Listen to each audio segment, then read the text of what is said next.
जनी गोटे नुआ स्टाइल रे रेसिपी करबा प्रथम कौन करबा ना जनी चोपा छड़े एमती करी काटी करी रख जनी रे लुण पकई गोले किछि समय रखिबा लुण भी पीजब ता संगे पानी बाहरी एपटे कौन करबा ना जनी भाजबा पई सेतिरे लुण दे भिजे रखिदेबा जनी की सब चिपुड़ी की गोटे पात्र किसी बेसन ता संगे हलदी लुण लंका गुंड दे भल भाव गोलेबा गोले करी गोटे भल बेटर तैयारी करबा गोटे बेटर तैयारी हो गला पर ढांकी कर रखिबा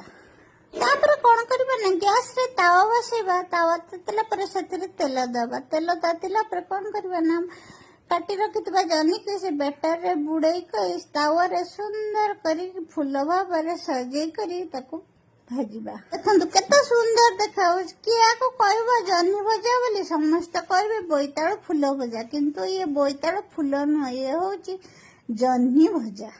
कंदे एपट सेपट करी ताको कड़ा करी तेल देई भल भाव भाजी करी गोटे प्लेट को काढिबा